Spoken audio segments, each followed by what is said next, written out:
The Ramble Football Club is proudly sponsored by Glasby Pallets, offering a one-stop solution for all of your pallet needs. Get in touch now on 01709 585 646 to discuss your pallet requirements. And thank you again to Sonny and the team for their continued support of Ramble FC.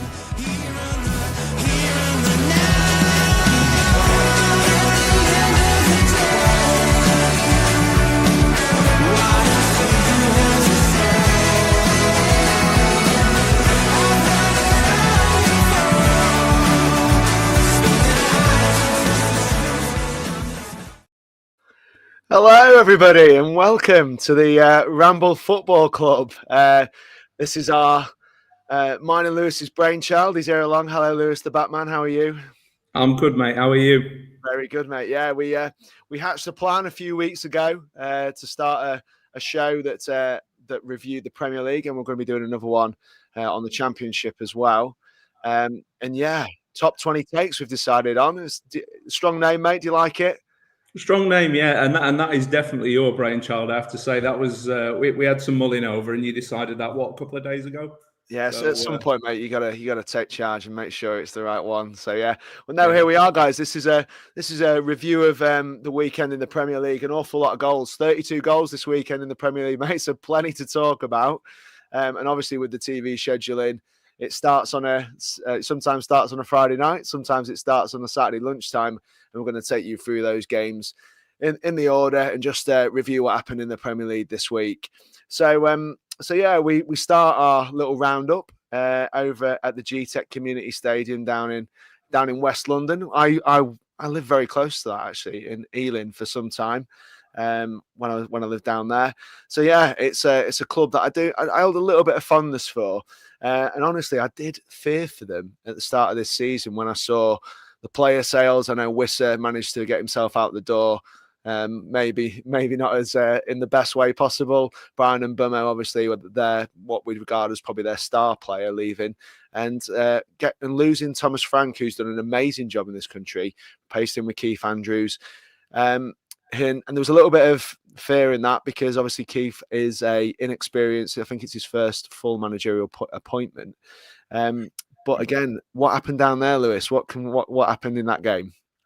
Well, they continue to defy expectations this season, don't they? I mean, against a struggling Burnley side, albeit, but they left it late. 4 goals in 11 minutes, as obviously Brentford's good start to the season continues.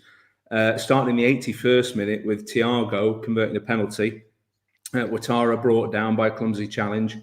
Burnley equalised 4 minutes later. 85th minute, Fleming converts after Jadon Anthony's fouled in the area. And then Thiago, again, with his 11th goal of the season, sensational ball into the box from Jordan Henderson. What are your thoughts on Thiago as a signing, mate? I think he's been unbelievable. Revelation. Well, the numbers in the Premier League at this stage is incredible, really. I think he's the surprise package up front. I don't think anybody at this stage of the season would be thinking that he's the man who's going to be carrying the goal scoring threat in such a way that he has. And obviously Keith Andrews would be delighted with his contribution. Very physical player. The thing I like about him is his determination, and he's got a bit of pace. He's quite strong. He's what we call an handful. If we were a centre half trying to stop him, I think he's a really, really good player. There's a few players in that team as well. They've got Damsgaard and Jensen, who are real technicians in the middle of the park as well, who have got real quality on the ball. And yeah, I'm pleased for him, mate. I'm pleased they're a really well run club. Their recruitment has been outstanding, and yeah, I just don't see them struggling again this year. They were in the conversation for relegation with a lot of people I spoke to at the start of the year, but fair play to him. I mean, Burnley obviously are going to struggle. I think that they were built on a really solid foundation last season, and I think that they are competitive in the games that they're in. It's just about having that quality at the top of the pitch, which I think any side coming up, as we know, the last 2 years, nobody's survived, and Burnley, they're making a good fist of it, but they'd certainly need to chuck some brass at it in January, I think, if they're going to get out of the situation at the minute. Yeah, I think so. And you look at some of the teams above them and above Leeds in the table. You know, Forest, who are down there struggling, Fulham, who are sort of down that way as well, although they've had a couple of good results. They've all got players that can do bits, haven't they, at the top of the pitch, and that's what makes the difference come the end of the season. So yeah. Absolutely right, mate. And like I said, Thiago, I'm sure he's on everybody's Premier League dream team list at the moment with his form and how he's going. I know one man who definitely that is the case, and I just think I'll mention him right away. Is a young David Morwood. Thank you for your contribution, mate. Really appreciate your support straight away. Thiago in my fantasy team, David, and I'm sure you are not alone, my friend. So Manchester City next, mate. At home to Leeds United on most people's accumulators. I'm sure that would be, and I'm no disrespect to Leeds in this, a home banker. It didn't quite play out that way, though, did it?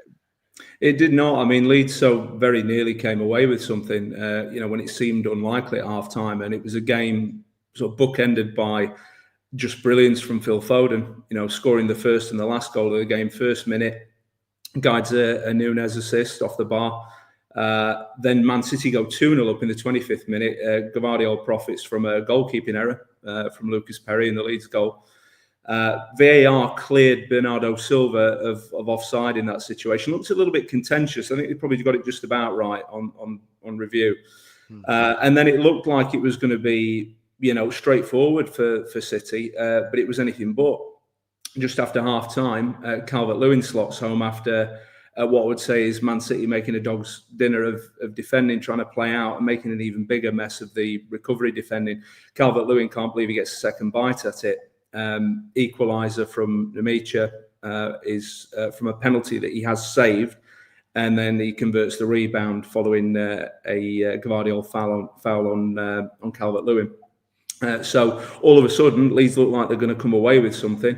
But then the brilliant Phil Foden, and he was sensational on Saturday. Fabulous individual performance, and again finds some space on the edge of the box and firing into Perry's right-hand corner. So fantastic game. It was a great watch, and you got a feel for Leeds, because I thought, although you're going to get dominated at times when you go to Man City, but I thought they were good value for something, and they were unfortunate not to get it. Yeah, I know. I caught the end of Conor McGilligan's stream as well when he was obviously watching the match. I did feel for him a little bit. I thought that they worked really hard to get back in, and when you Leeds United going to Man City, getting a point it's not just a point, because it's a massive point in the way that psychologically for the players it would be a massive result. And I do feel for him a little bit. It was always going to be for that last 10. As soon as the equaliser goes in, it's tin hats on and bats to the wall. But it's I did feel from a touch when you got a player like Foden, who I'm pleased to see is coming back a little bit from where he has been. I mean, he was the Player of the Year not that long ago, and then he's had a really quiet season last season for whatever reasons, personal reasons, injuries, whatever it is. It's good to see him back, especially with a tournament in the summer coming our way, and someone who can definitely be a difference maker, not just for Man City but for England. So yeah, I'm really pleased, and I do feel for Leeds in this case. Slipping into the bottom three now, it's an uphill battle, and I know a lot of Leeds fans are not necessarily overly happy with the manager and the teams that are being selected at the minute. They have got quality in that team, and to go to Man City and hang for such a long time and be in that game like they were against such a quality side, I do feel for them going 3-2 down. But hey ho, it's dog eat dog, and one dog that is making the fight of it this season is Sunderland. Now, we spoke about Brentford and we spoke about their success. I didn't mention somebody who I knew we were going to talk about. Sunderland, what happened in their games on Saturday, mate? Unbelievable game. I mean, I'm clock watching, thinking, we've got to not spend too much time reviewing one game, and it's like, how do I get through this in a few minutes? I have to echo what you said about Reggie Labrie. He's building something there for sure. 22 points now, 6th place, only 3 defeats from 13 played, which is a phenomenal start to the season. Have really given them a foundation to perhaps survive this season when no one expected it. It didn't look like a good start for them. 7th minute, Adley opens the scoring for Bournemouth, and then 15th minute, Tyler Adams catches, roofs off his line, fantastic goal, and all of a sudden Sunderland are 2-0 down at home. we do our prediction league for Ramble FC. I thought it was on for you with a couple of games. I think you predicted Bournemouth to win this one, unless I'm mistaken. But Sunderland, you can't write them off at the Stadium of Light. It's a fortress for them, traditionally, always has been. Enzo Lefebvre hammers a penalty into the roof of the net after Ronaldo is brought down by Alex Scott. And then just after half-time, Traore levels with a near-post finish. Really clever ball from Granit Xhaka. Just turns it round the corner with his left foot. I had him as my signing of the season for the Premier League when I think there was another Ramble FC stream about that. I can't remember who you had in that, Paul. I know Granit Xhaka came up. No, I think Granit was the universal choice based on his form so far. I just think that signing that kind of signing for a club like that coming out of the Championship into the Premier League is utter genius, like pure, and it's proven so. I mean, don't get me wrong. When he signed, I don't think anybody had the idea that he was going to have the kind of impact that he had, because we didn't know about his legs, we didn't know where he was compared to his Arsenal days. He looks better now than he did in his heyday playing for Arsenal, which is testament to him and looking after himself, obviously, because it's playing in the Premier League is a physical challenge compared to any other league in the world. So I just think him and Henderson for those two teams, the performance that Henderson puts in it knits everything together. So when the players around him, I mean, Sunderland had individuals with ability, but Xhaka is the one that is navigating a lot of these games, and you can see his influence on the pitch. He's biting at people's ankles. He's good into the tackles. They've recruited amazingly well. A lot of pace. They've got a decent bench as well. Brobby, who I like from his days at Ajax. You never quite know how they're going to transfer into the Premier League life if you want. But he's a really good player who hasn't been getting much of a sniff this season. So I think that they may be the ones, mate. And again, I don't get any prizes for saying it when they're sixth in the table. But the ones that break this Championship promotion hoodoo from getting there, and honestly, smash and grab sort of an arrival in the playoff final, you can say potentially, but they're certainly the ones that are, for me, they're going to be absolutely fine this season, and it's looking more and more ominous for a few others down there. But fair play to Sunderland. I think Regis Lebree's got a genius, and I think he might end up. I hope they keep him, but he's going to be someone on some people's shopping list when some big heads start to roll at the top of that division. That's for sure. I agree, and obviously Brobby gets the winner either side of that. A couple of incidents just to touch on briefly. Disallowed Bournemouth goal for offside. Semenyo plays a ball in which comes off. I think Evan Nielsen touches it on the way in. Had he left it alone, Bournemouth are possibly back in the game. Then late into injury time, Lewis Cook just loses his head. Frustration, I don't know. Forearm smashed to the face of Siddiqui, and he walks. So, lots of drama in that game. Yeah, but there was a bit of indiscipline across the division this weekend that again, we'll probably touch on some other incidents. But, yeah, it was another poor one for me. And obviously, Evan Nielsen, if he's the few words might be exchanged in the changing room afterwards. He didn't need to touch it either. I'm pretty sure it was going in, but he might say I thought it was going wide. But anyway, I'll leave that to the players. But certainly it's cost him in the end. Next game is Everton Newcastle. Now, I thought this was a bit of a surprise because I think Everton, certainly the Hill Dickinson, have sort of had some really good results this season. Started well. They look a much more balanced side now in terms of what the top. I think they've always been reasonable defensively, but I think they've got a lot more threat at the top of the pitch.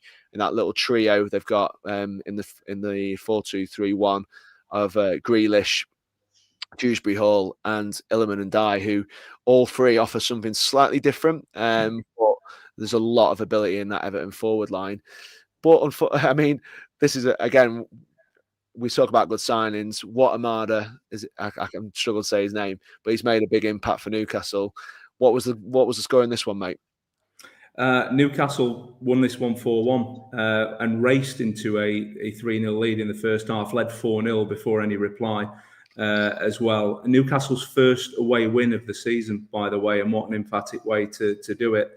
As I say, raced into a 3-goal lead. Malik Chow in the first minute heads home from a corner.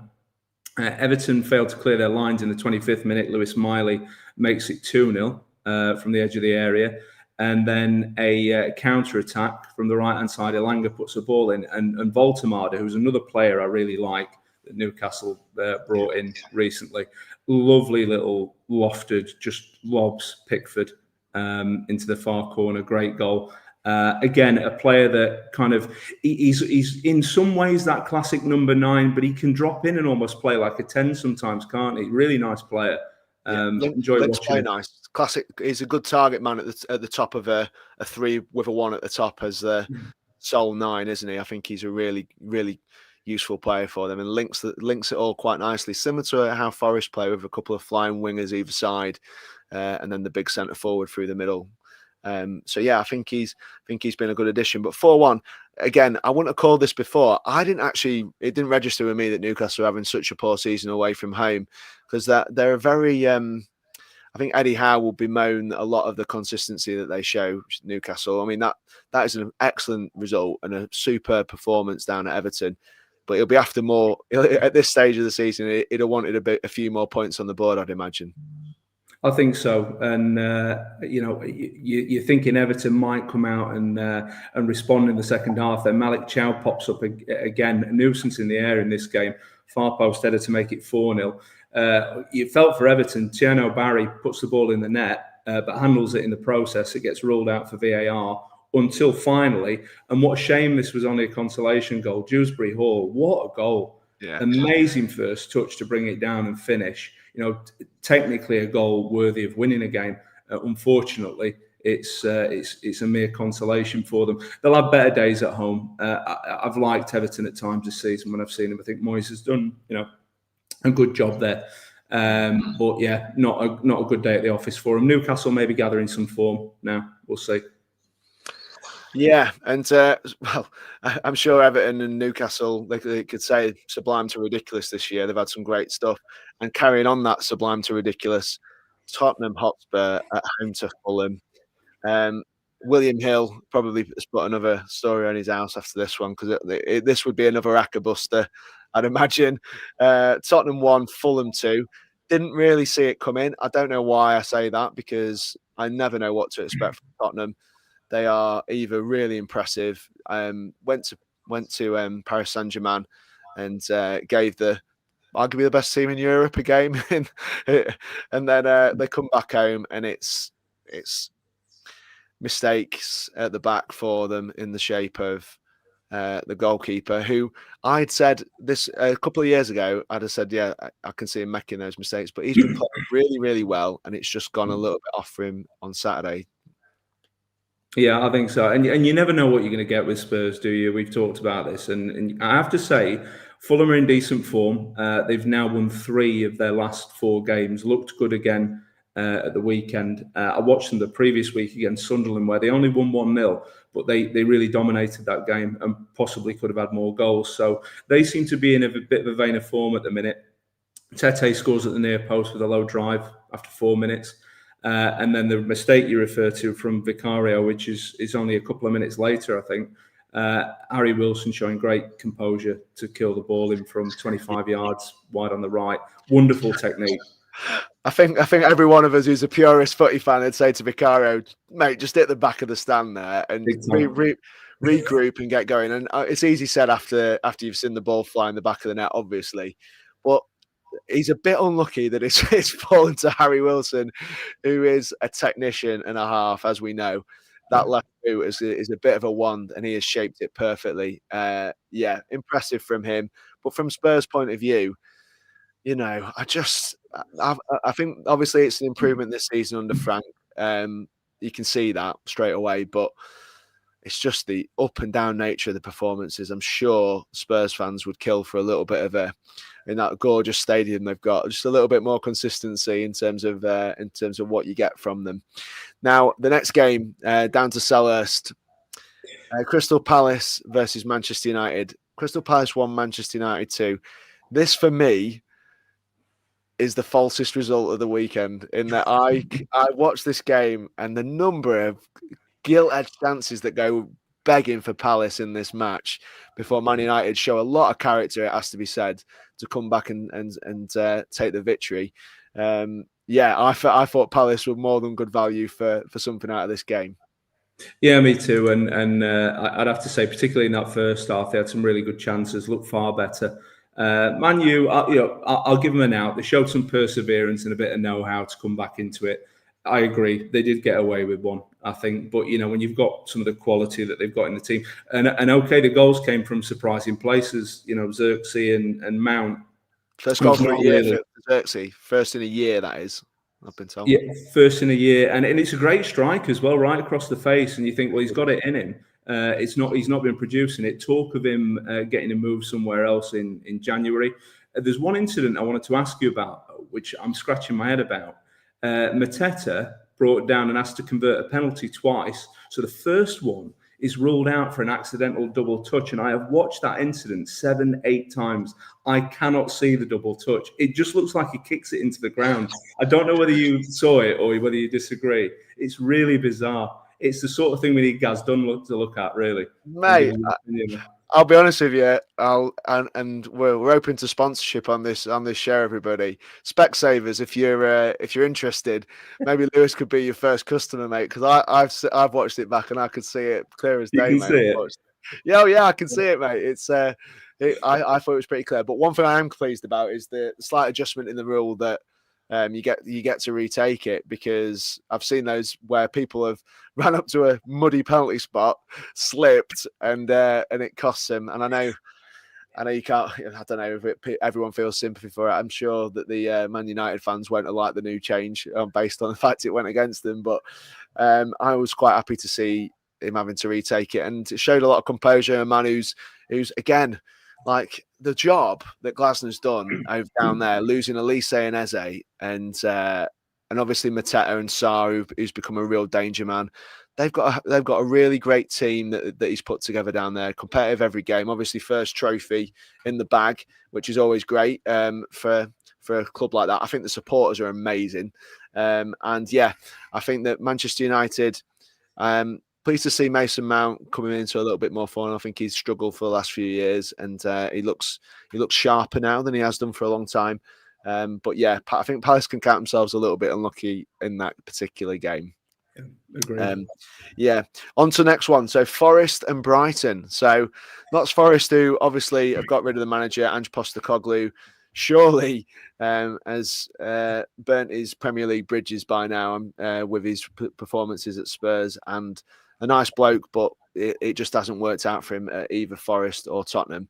New manager comes in, Dyche, safe pair of hands. We see an upturn in performance. Anderson's, for me, again in that bracket with Xhaka, as an amazing.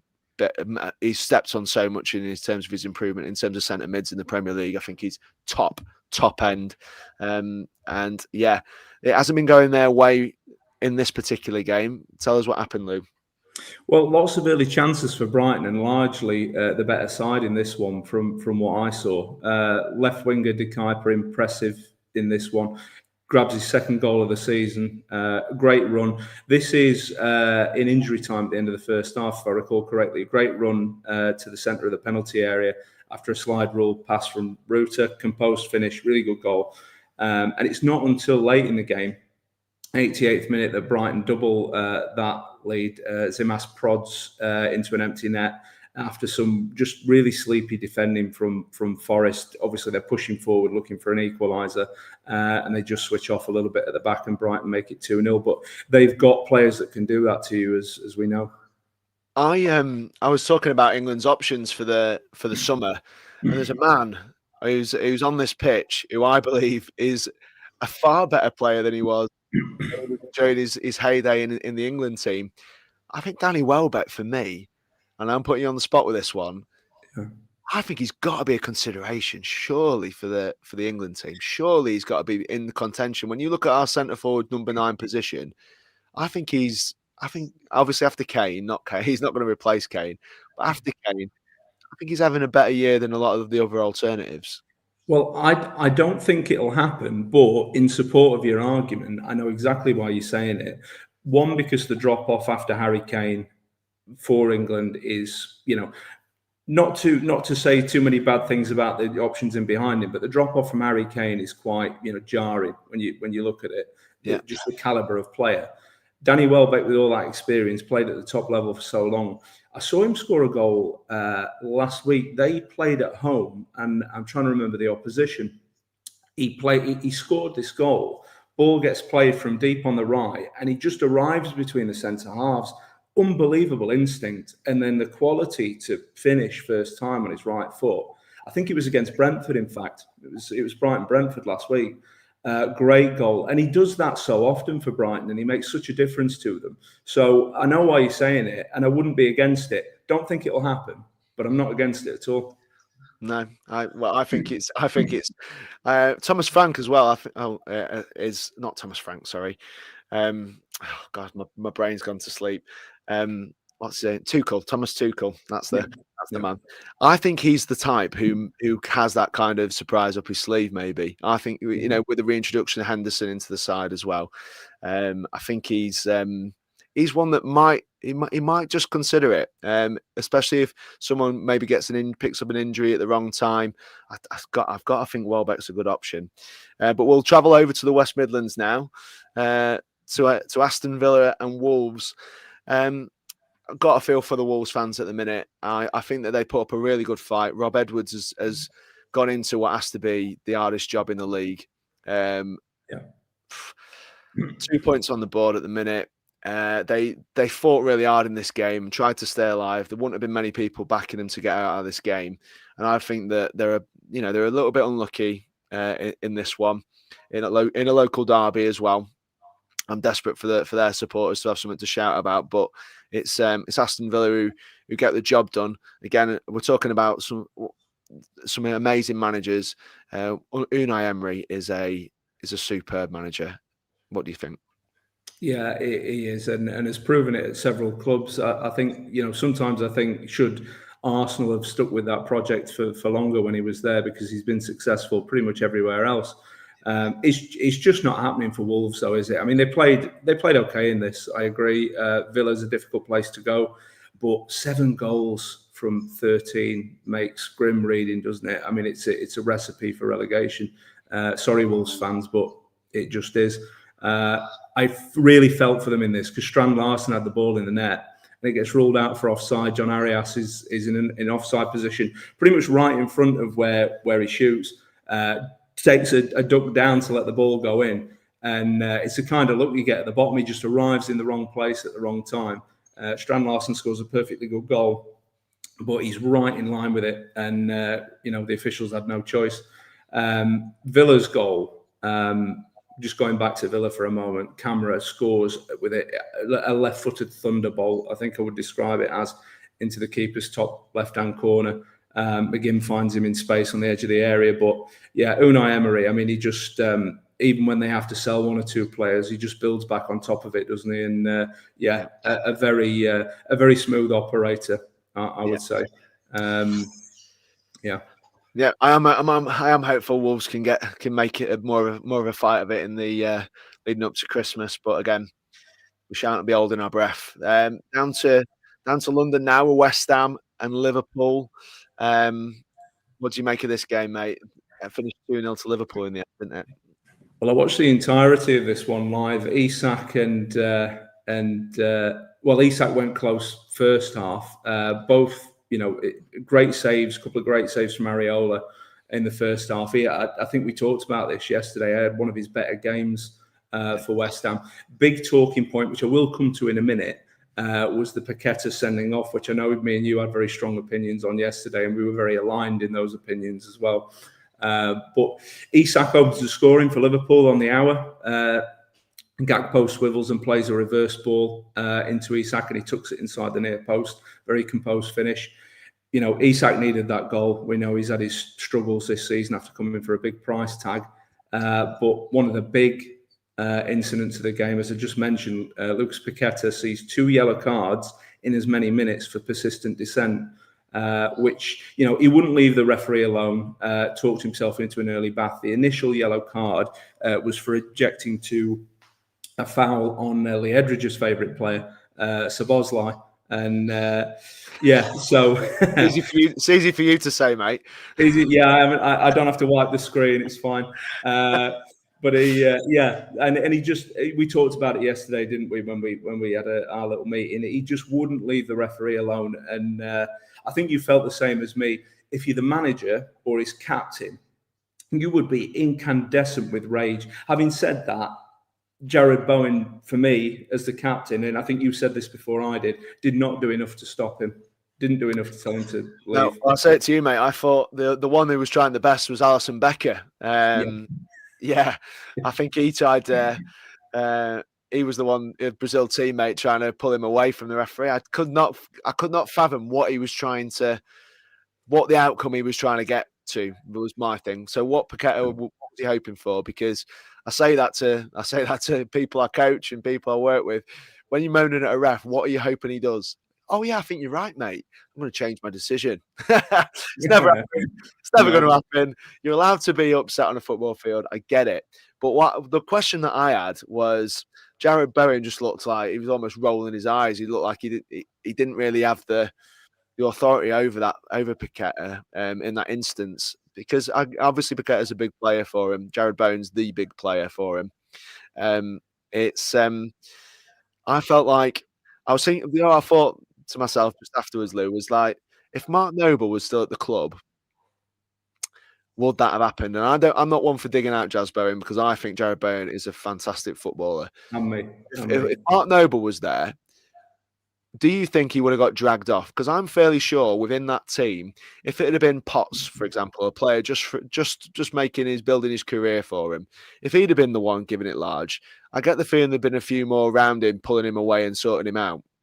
Now, I get the feeling, and my opinion is that if Noble was still about, he'd have had him 10 yards away a lot quicker.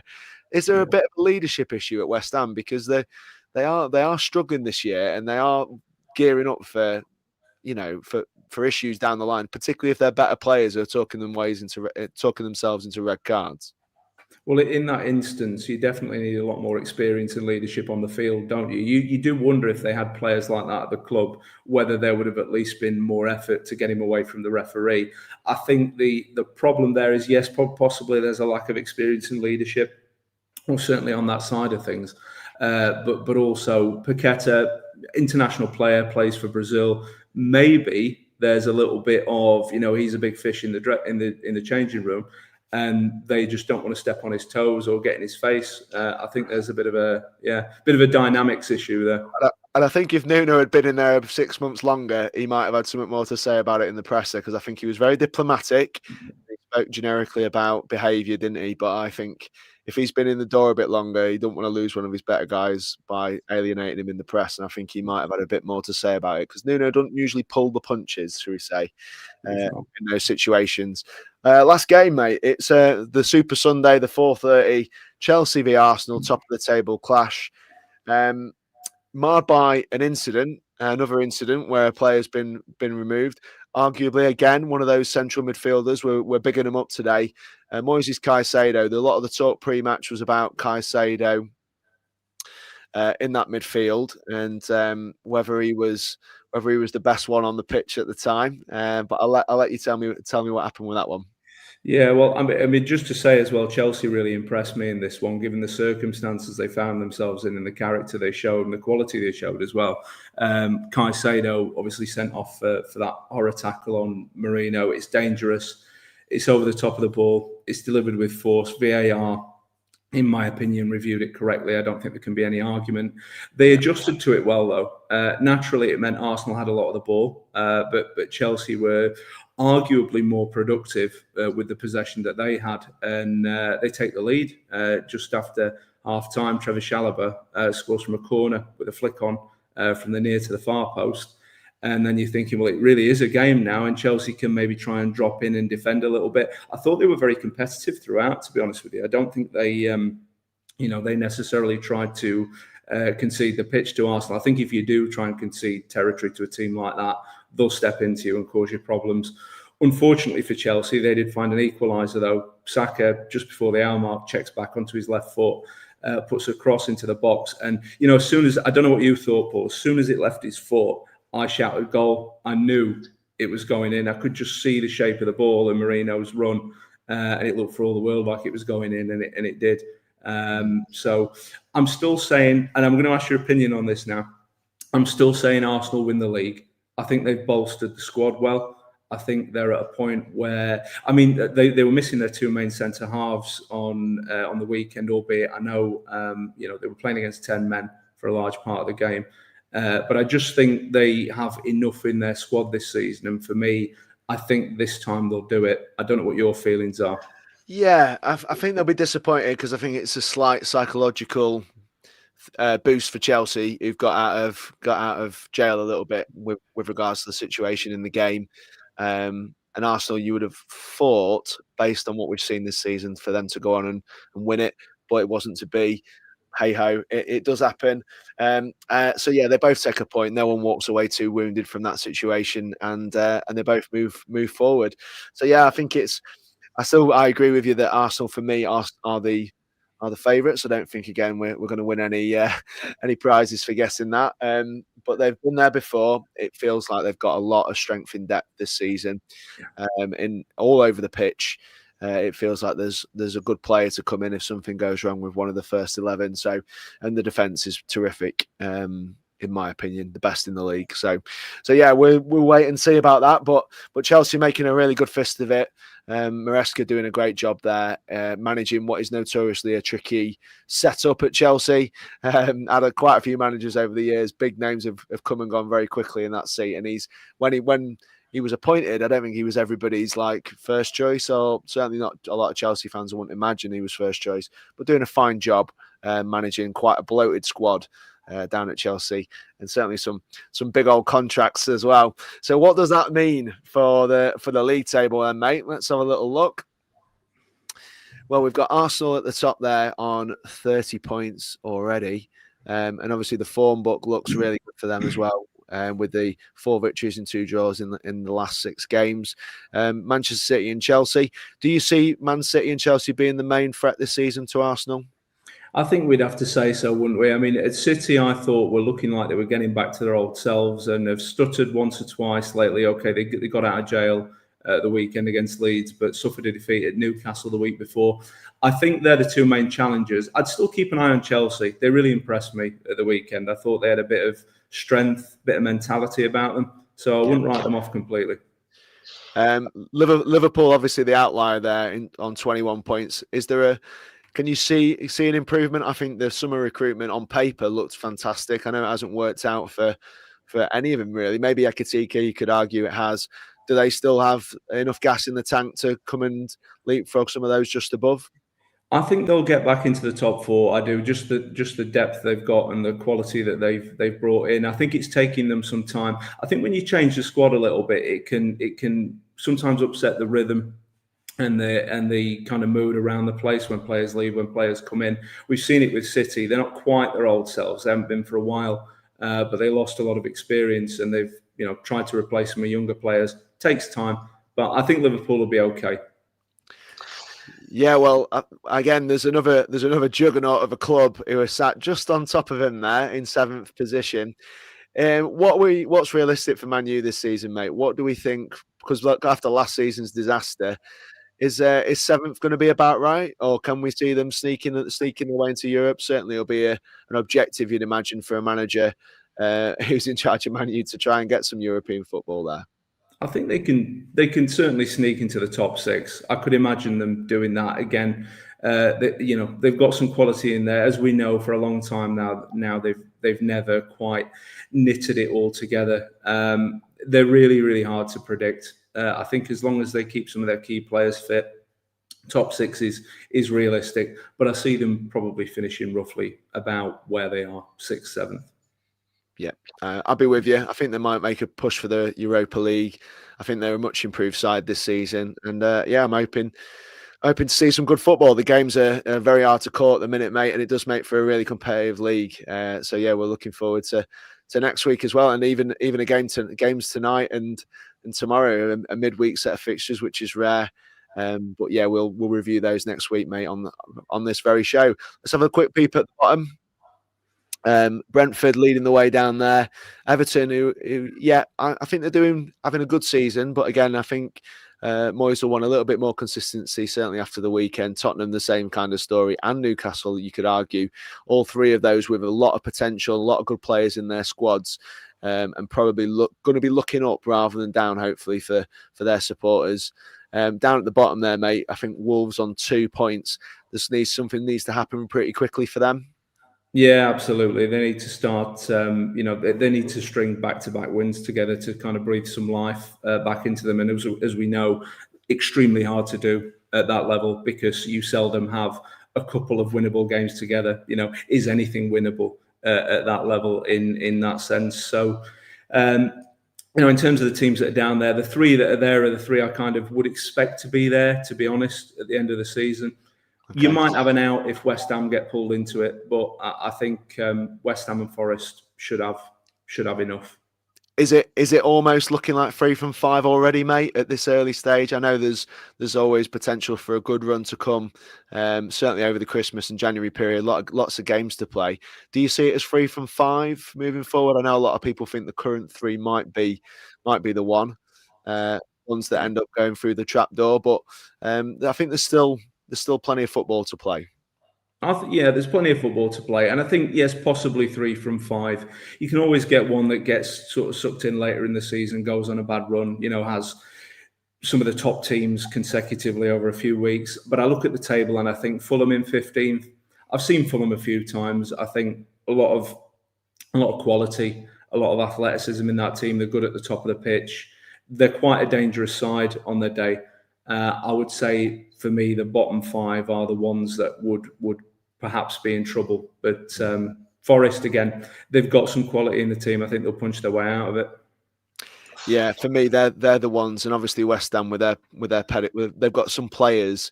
I think Jared Bowen obviously is an outstanding player in this league, and I think that he might be the one that saves the day, just to up his stock further with those Hammers fans. But no, thank you for joining us. It's been believe it or not, despite the slick performance of my colleague, Lewis first hosting a show, and I have to say, mate, hats off and congratulations. What a guy. We're really pleased to do it, guys. We'll be back again next week on Tuesday just to review. We'll probably have a double header of games, so we're gonna have to be pretty quick, mate. But thank you for joining me today. Thank you for coming on to the Ramble FC. This is going to be a weekly show, guys. Show us some love, show us some support and some likes in the comments, please. If you've got anything to say, we might review. If there's any really interesting comments from some of the supporters of those clubs, we might even have a little dabble on those next week and just mention a few people on that.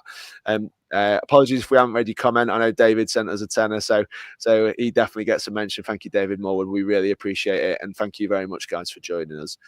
Take care.